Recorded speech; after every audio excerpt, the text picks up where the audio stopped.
चलिए एक सवाल की तह तक चलते हैं। हमारा कौन सा हिस्सा सच में हमारा है? हम सब मैं कह के जीते हैं, पर अगर इस मैं को खोल कर देखें तो अंदर क्या है? जैसे कि हमारा शरीर, जेंडर या आईक्यू, ये सब हमें मिला है, हमने इसे चुना नहीं। और हमारी मान्यताएं, पसंद नापसंद, ये सब भी तो हमें अपने कल्चर से ही मिले हैं। तो फिर जिंदगी के बड़े फैसलों का क्या वो सच में हमारे अपने होते हैं?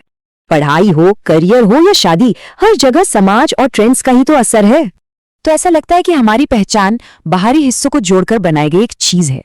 तो फिर सवाल उठता है कि एक इंसान और एक कठपुतली में फर्क ही क्या है? शायद फर्क सिर्फ इतना है कि कठपुतली के धागे दिखते हैं, हमारे धागे अदृश्य हैं।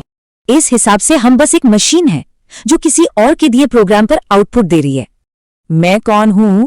ये सवाल पूछना बहुत फैशन में है, पर शायद ये सही सवाल ही नहीं है। मैं कौन हूं से पहले सवाल होना चाहिए, क्या मैं हूं भी? मतलब क्या कोई स्वतंत्र अस्तित्व है भी? अस्तित्व का मतलब है अंदर कुछ ऐसा होना जो दुनिया के असर से पूरी तरह आजाद हो। मतलब हम तभी हैं जब हम आजाद हैं, इन बाहरी प्रोग्रामिंग से पूरी तरह मुक्त।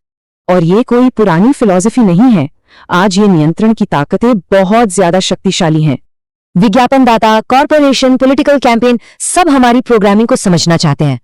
पहले डेटा इकट्ठा होता है, फिर व्यवहार का अंदाजा लगाया जाता है और फिर उसे कंट्रोल किया जाता है। एक बार कोई प्रेडिक्टेबल हो जाए तो उसे कंट्रोल करना आसान हो जाता है, उसे गुलाम बनाया जा सकता है।